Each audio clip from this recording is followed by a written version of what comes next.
At Amaka's home that night. Amaka stands frozen, phone pressed to her ear.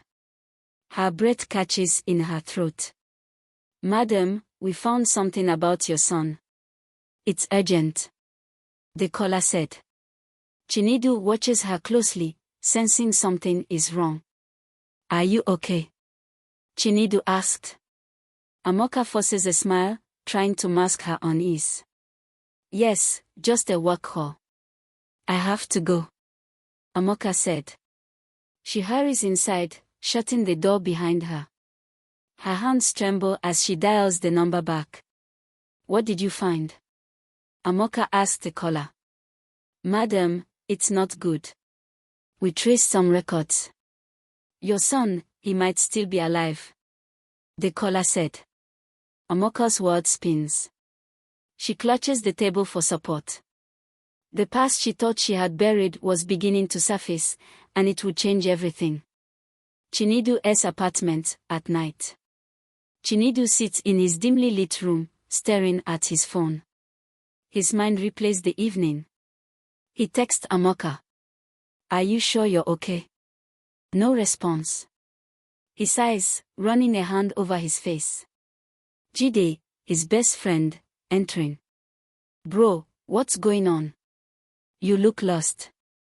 "It's Amaka. She was acting strange tonight," Chinedu answered. "Maybe she's finally realizing this thing is risky. The age gap, the scandal." Jide said. "It's not that. I can feel it. Something else is going on," Chinedu said. And he was right.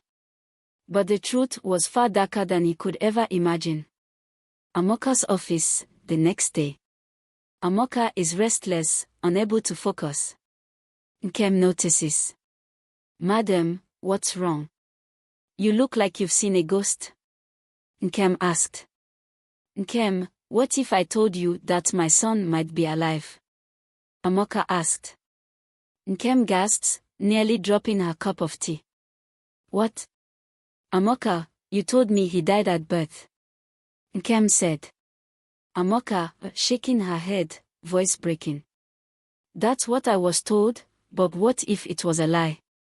Tears pool in her eyes. Nkem grabs her hand. "Then we have to find out the truth. Now," Nkem said. Amaka visits the orphanage. Amaka arrives at an orphanage in Suraleh, the same one where she last searched for information years ago. She meets with Mama Ngozi, an elderly woman who has been in charge for decades. "Amaka, it's been years. What brings you back?" Mama Ngozi asked. Amaka hesitates, then takes a deep breath. "My son, I need to know if he ever lived past that night," Amaka asked. Mama Ngozi sighs, looking away as if carrying a heavy burden. "There was a baby, taken away under suspicious circumstances. But I was told not to ask questions," Mama Ngozi said. Amaka's pulse races. "Do you remember his name?" Amaka asked. "He was named Chinedu," Mama Ngozi answered. Amaka stumbles back, hands covering her mouth. The room spins. The name echoed in her mind. Chinedu.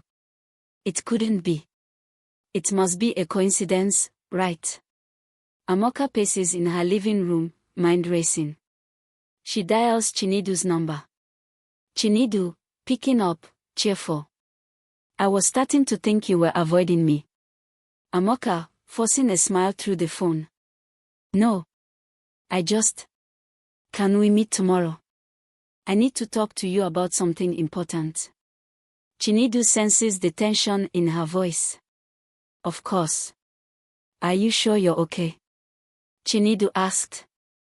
I'm not sure yet," Amaka answered. She hangs up, staring into the distance. She had to be certain. She had to confirm the truth before she shattered both their lives. Amaka meets Nkem the next morning, looking pale and unsettled. "What's the next step?" Nkem asked. "I need a DNA test." If there's even a chance. I need to know. Amaka answered. Cut to Chinedu, who arrives at Amaka's office, excited yet nervous. He walks in and sees Amaka, her face unreadable. Chinedu, smiling. So, what's this big talk about? She hesitates, then finally speaks. Chinedu, I need you to take a DNA test. Amaka said. Silence. Chinedu stares, confused. What? Why? Chinedu asked. Amaka takes a deep breath, struggling to find the right words. Because I believe that the son I lost so many years ago may be you. I've searched for the truth, and all the pieces point to your name, Chinedu. I can't keep living in uncertainty. I need to know if I can love you, and if you can accept the truth, without the lies of our past. The room falls silent as the weight of her confession hangs in the air. The camera lingers on Chinedu's face, a mixture of shock, pain, and a dawning realization that will change everything. At that moment, every carefully constructed lie began to crumble. The promise of a future built on love was now threatened by a revelation so profound it defied all reason. Chinedu's eyes fill with tears and Amaka's trembling form fades into the darkness. And as the DNA test awaited its answer, the fragile threads of hope and despair were woven together, leaving them both suspended on the brink of an unimaginable truth. To be continued. Thanks for watching. Like, share, comment and follow for more. Thank you.